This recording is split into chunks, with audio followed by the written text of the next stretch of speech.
Aoni. Se você é do tipo que é fã de jogos em RPG Maker, duvido muito que não tenha se deparado com esse jogo. Ou melhor, com essa franquia, que vai muito além de jogos sobre um demônio que claramente é mais roxo do que azul. Mesmo que o primeiro jogo tenha sido muito raso em comparação a como seria se fosse feito atualmente. Foi esse o início de tantas adaptações, e cada uma com uma versão diferente da história base.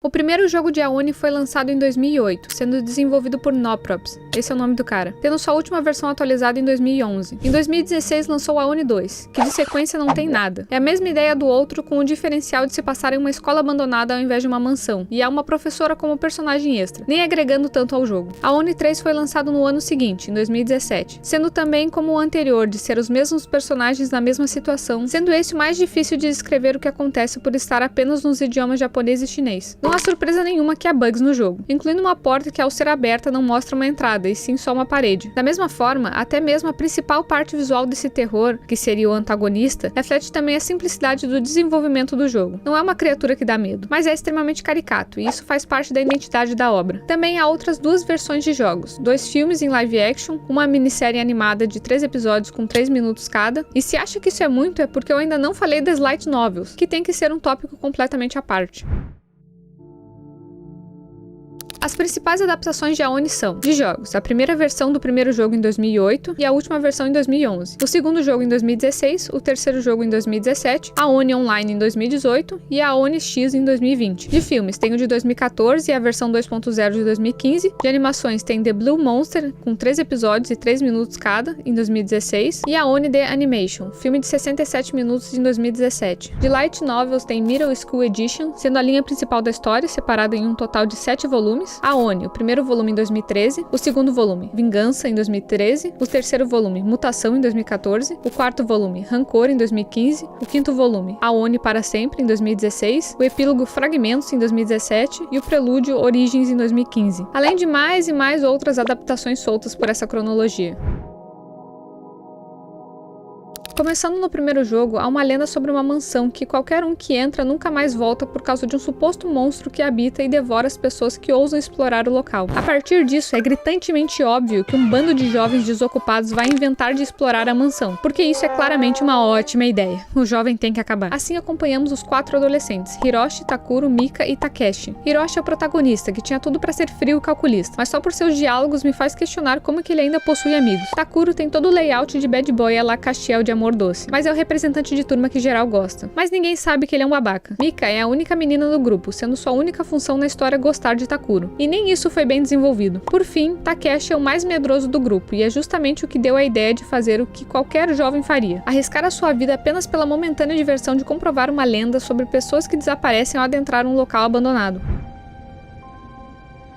Assim que a cambada entra da forma mais óbvia possível, eles tentam abrir a exata mesma porta pela qual entraram, e veem que ela está trancada. Eu acredito que muitas histórias de terror simplesmente não existiriam se nessa situação uma das pessoas ficasse segurando a porta aberta. Então, se ficar alguém ali bem no meio impedindo que a porta se fechasse, automaticamente faria com que nada de terror mesmo acontecesse. Mas nenhum jovem pensaria nisso. Eles escutam um barulho vindo de outro cômodo, o que deixa todos assustados, menos Hiroshi, nosso protagonista, que se oferece para verificar enquanto os outros esperam onde estão. Era só um prato quebrado. Hiroshi volta e aqueles 3 sumiram. Zanzando um pouco por aí, nos deparamos com um cômodo em que há um armário se mexendo. Assim, Hiroshi encontra Takeshi, o medroso que levou eles até ali, escondido em um armário. Ele está em pânico por conta de um suposto monstro que viu, não querendo nem mesmo andar junto de seu colega, preferindo continuar seguro no armário. Depois de um breve diálogo, Hiroshi explora mais o local e encontra uma biblioteca. Mas para quem jogou sem saber de nada ainda, deve ser uma lembrança bem marcante. É só a criatura que dá nome ao jogo aparecendo pela primeira vez, tentando nos pegar. Sendo que toda vez que há uma perseguição, sempre toca a mesma música, que ainda me deixa no modo ansiedade ativado.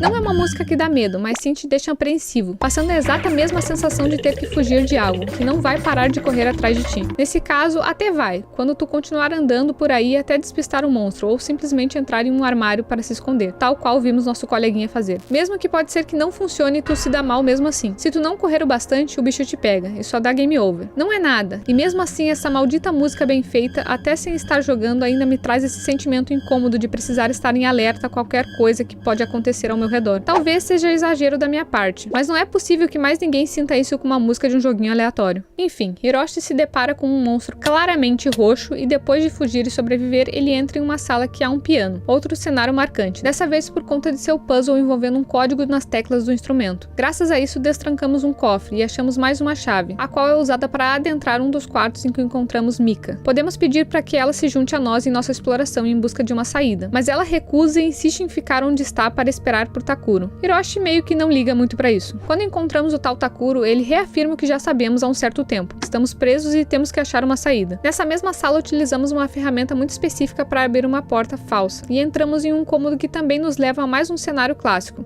A jaula. Quando adentramos a cela e fechamos as grades, o bicho arroxeado surge, mas ao invés de mais uma perseguição, ocorre outra cena memorável do jogo. Semelhante a um jumpscare, vemos um close em seu rosto e surgem mãos agarrando as grades para tentar abri-las, claramente sem sucesso.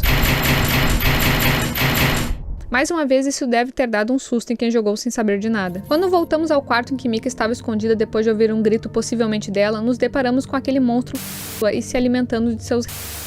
Depois de um tempo também encontramos Takeshi, já no fim de sua vida, mas nesse caso foi por escolha própria, vamos dizer assim. Isso por conta da devastadora culpa que sentiu por meio que ser responsável por todo aquele desastre que está acontecendo ali, pela de seus amigos. Mesmo que Takeshi não tenha sido atacado pela criatura, somos perseguidos por um Aoni com cabelo igual ao seu, o que também ocorre com Mika em outro momento, ou seja, não há apenas uma espécie desse monstro. Depois de muito vai e volta, encontramos uma saída, em que seria apenas necessário subir uma escada feita de uma corda para garantir nossa liberdade. Como tínhamos encontrado antes nosso único colega sobrevivente, Takuro, lá longe com o tornozelo torcido, usamos o pouco de altruísmo que nos resta para buscá-lo e sair dali com ele. Encontramos Takuro e, ao chegar no local da saída, vemos que a escada de corda foi destruída pelo Aoni que estava ali, que ataca nosso colega, e nosso altruísmo restante acaba e apenas fugimos dali sem pensar. Voltando a explorar o local, encontramos a Blueberry Farm, ou Fazenda de Mirtilos, que é um termo específico na obra para se referir a qualquer sala ou cela que aprisiona vários Aonis. Específico, mas é um elemento recorrente na série. Quando Hiroshi chega perto de uma das grades, uma das criaturas magicamente abre a cela e agora somos perseguidos pelo tanto de bicho que tinha ali. Depois de despistar todos e voltar ao local, nos deparamos com Takuro, que não está com cara de quem acabou de ser atacado por uma criatura bizarra, e ele se junta à party, assim sendo possível vê-lo como personagem no menu de pause tal qual Hiroshi. Porém, ao pausar o jogo nesse momento, vemos que ao invés de estar o sprite de Takuro, está o de um Aoni com a sua forma, ou seja, somos perseguidos por ele só depois de descobrirmos isso ao pausar o jogo. Isso foi muito bem pensado. Mais uma perseguição, e agora de fato Hiroshi é o único que tem chance de sair vivo, já que todos os seus colegas que entraram na mansão não tiveram a mesma sorte. Sorte de protagonista, no caso. Depois de mais puzzles, conseguimos finalmente fugir desse lugar, com o Takuro endemoniado ainda nos seguindo. Porém, depois que Hiroshi sai para longe desse meio do mato, a criatura apenas para e dá meia volta e entra de novo, como se não pudesse ir mais longe que isso. Enfim, estamos livres. Mas é só isso?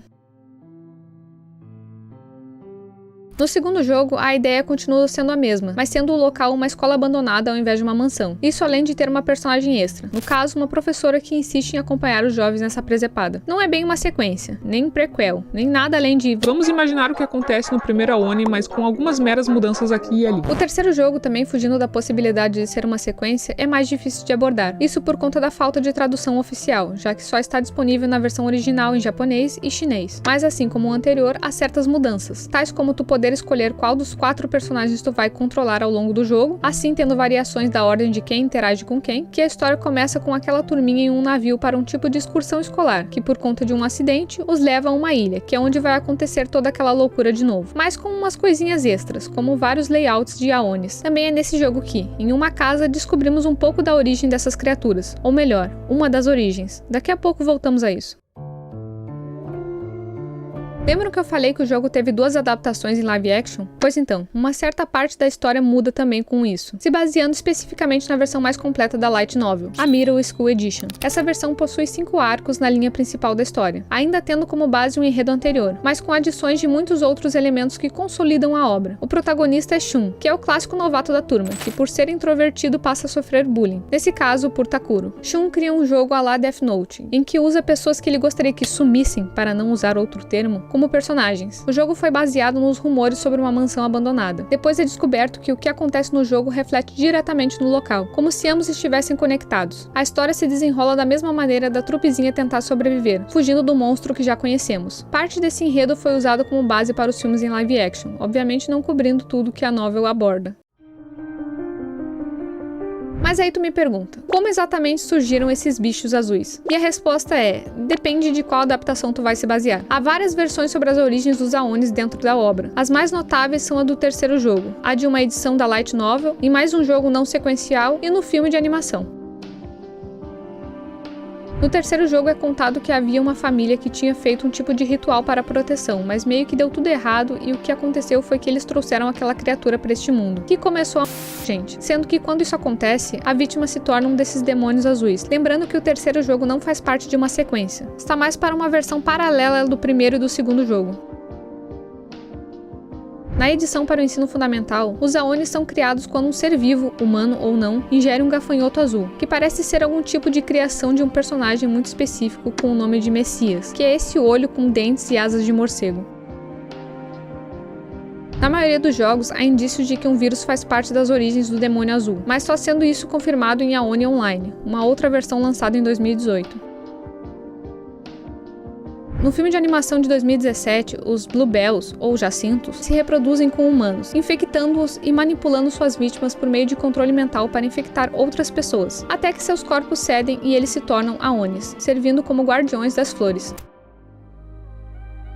Tanto para jogos feitos em RPG Maker quanto para jogos de terror, Aoni é reconhecido com carinho por quem é fã de tal estilo de jogo, mesmo sendo bugado. O que eu acho curioso é como a obra foi aproveitada ao máximo, sendo espremido tudo que podia da lore para usar em diversas adaptações, como listei anteriormente. Ou seja, não é apenas a mesma história contada em diferentes tipos de mídia, como jogos, filmes e light novels. Adaptações servem para isso, mas cada uma possui uma particularidade tão específica que as diferenciam drasticamente, dificultando um pouco o entendimento. Isso não é uma crítica, sou completamente a favor disso, mas que confunde. De qualquer maneira, acho justo esse jogo ser relembrado, principalmente por já fazer mais de 20 anos desde seu lançamento original, o que também faz com que ele seja do tipo cult. Eu realmente espero não ter sido a única pessoa a ter se surpreendido com o fato de Aoni não ser apenas um ou dois joguinhos. Eu conheci a obra há muito tempo, mas não tinha noção disso. Enfim, espero que tenham gostado dessa tentativa de entender toda essa história. O meu nome é Estelmi e tchau!